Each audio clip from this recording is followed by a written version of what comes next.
El día de hoy conoceremos la vida de Mical y su historia la puedes encontrar en el primer libro de Samuel a partir del capítulo 18.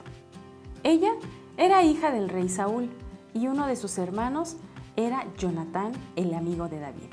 Incluso Mical fue la primera esposa de David antes de que él tomara el reinado. También tenía una hermana llamada Merab, quien inicialmente fue prometida a David, pero al final Saúl cambió de parecer y le entregó a Mical a David como esposa.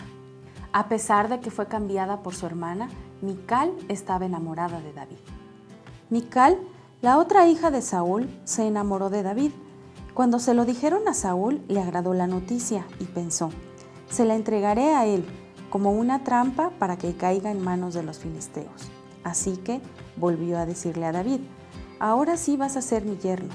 Entonces Saúl ordenó a sus funcionarios: hablen con David en privado y díganle: oye, el rey te aprecia y todos sus funcionarios te quieren, acepta ser su yerno.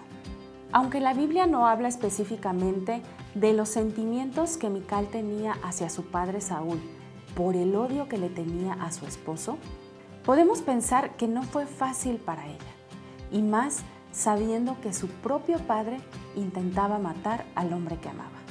En una ocasión, Mical le salvó la vida a David cuando le advirtió que su padre quería matarlo y lo ayudó a huir en medio de la noche. Ella incluso desafió a su padre el rey para proteger a su esposo. Durante el tiempo en el que David huyó, Saúl le entregó a Mical a otro hombre, lo cual debió ser una situación muy difícil y muy dura para ella. Cuando David finalmente regresa y se convierte en rey, solicita que Mical le sea devuelta. Vestido tan solo con un efod de lino, se puso a bailar ante el Señor con gran entusiasmo. Así que, entre vítores y al son de cuernos de carnero, David y todo el pueblo de Israel llevaban el arca del Señor. Sucedió que, al entrar el arca del Señor a la ciudad de David, Mical, hija de Saúl, se asomó a la ventana, y cuando vio que el rey David estaba saltando y bailando delante del Señor, sintió por él un profundo desprecio. El arca del Señor fue llevada a la tienda de campaña que David le había preparado. La instalaron en su sitio y David ofreció holocaustos y sacrificios de comunión en presencia del Señor. Cuando David volvió para bendecir a su familia, Mical, la hija de Saúl, le salió al encuentro y le reprochó: «¡Qué distinguido se ha visto hoy el rey de Israel, desnudándose como un cualquiera en presencia de las esclavas de sus oficiales!».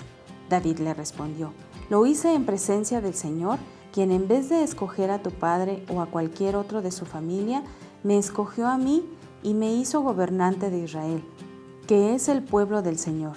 De modo que seguiré bailando en presencia del Señor, y me rebajaré más todavía hasta humillarme completamente. Sin embargo, esas mismas esclavas de quienes hablas me rendirán honores».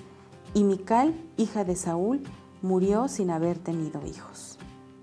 Al final, los sentimientos que Mical tenía hacia David cambian, y esto debido a lo que David hacía por agradar a Dios.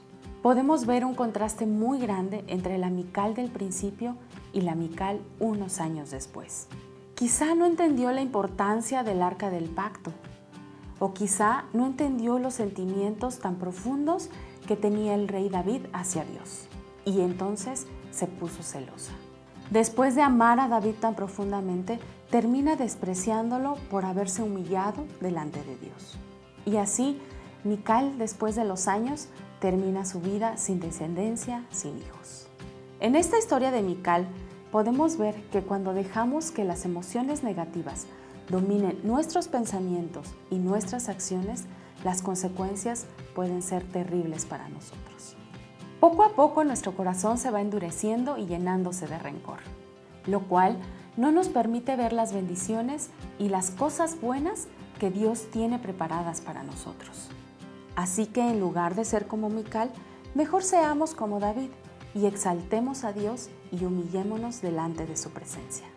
Te invito a conocer más acerca de la historia de Mical en los libros primero y segundo de Samuel, y así nos cuentes qué otras cosas conoces acerca de esta mujer y los cambios que tuvo.